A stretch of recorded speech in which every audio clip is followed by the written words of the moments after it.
Discipline. You know, for parents, for teachers, just the word itself can make us tense up a little bit. But what if we've been thinking about it all wrong? Today we're going to dive into what the science says about discipline and maybe, just maybe, find a whole new way to look at it. So, to get started, let's just completely challenge our basic idea of what discipline even is. You know, this slide just nails the core misunderstanding, doesn't it?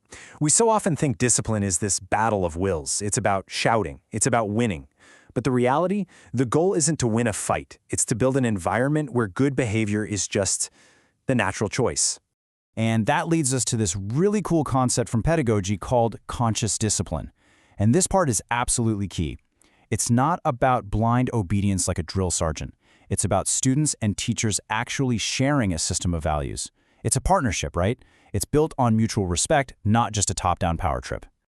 Okay, so if it's not about shouting and dominating, what are the tools we actually use? Well, it almost always boils down to the two faces of control, the classic carrot and stick. Let's start with the stick. And psychologists have a name for this that really hits hard.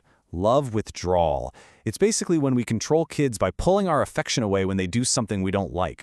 Sometimes it's brutally obvious, just like this quote, but I think more often it's much more subtle. In fact, probably the most popular discipline technique in the entire world, the timeout, is a form of this. And this is where it gets kind of wild when you learn the origin. Timeout is literally short for timeout from positive reinforcement. And get this, it was a technique first developed to train lab animals. So when we use it on a child, what are we really taking away? It's our presence, our attention, and from their point of view, it feels like our love just got switched off. Okay, so that's the stick. It's pretty grim. But what about the carrot? I mean, positive reinforcement? Praise? That has to be a good thing, right? We all say this, all the time. Good job, great work. We think we're being their biggest cheerleader, building up their confidence. But here's the thing, and the research on this is surprisingly consistent and honestly a little unsettling. Praise acts just like any other external reward, and the more we use it, the more it can actually wear away a child's own internal motivation. You know, their desire to do something just for the sake of doing it. It can create what some call praise junkies, who need that constant validation, and at the end of the day, it sends the same message: our love is conditional on how well they perform. So this brings us to a really crucial point. Both the stick and the carrot, even when they seem to work in the short term, they come at this hidden psychological cost. So what's the long-term result? What happens when a kid grows up with this deep-seated belief that love and approval are things they have to constantly earn? Well, it leads to something called contingent self-esteem. And that's really just a fancy way of saying a person has a fragile sense of self-worth. It completely depends on success, on performance, on what other people think. It's that I feel good about myself only when trap. This image just lays it out so clearly. On one side, you've got this self-esteem that's on a total roller coaster with every success and failure, and it feels anxiety. But on the other side, unconditional self-esteem, that's stable, that's rock solid. Failure isn't some crushing verdict on who you are as a person, it's just a problem that needs to be solved. And that's the goal. Okay, so if those conditional approaches are so risky, what's the alternative? Well, it's a huge shift in focus. You go from trying to control behavior to trying to build a relationship. There's this philosophy called gentle teaching that gives us a fantastic framework for this. And it's all built on these 4 pillars that are designed to meet a child's most basic human needs: the need to feel safe, loved, loving, and engaged. And the best part is, it's not just some lofty philosophy. It gives us 4 simple but incredibly powerful tools to use in every single interaction to build that foundation of safety and connection: our presence, our hands, our words, and our eyes.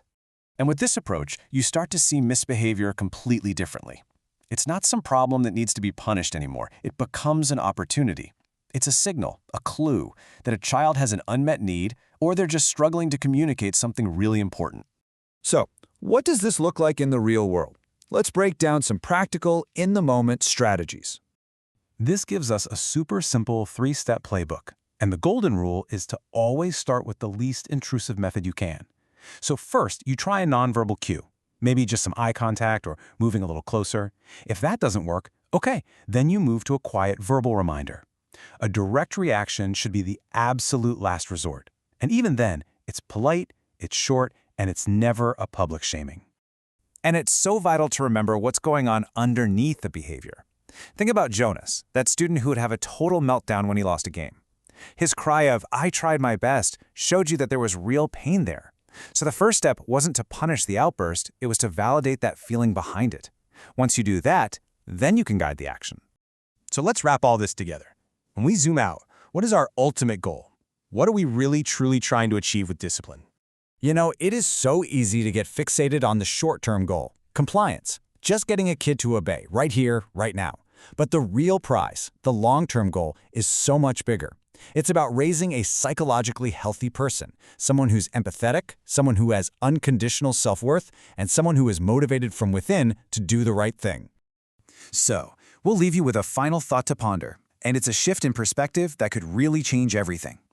What if the most effective way to guide behavior isn't to control it, but to truly, deeply understand it?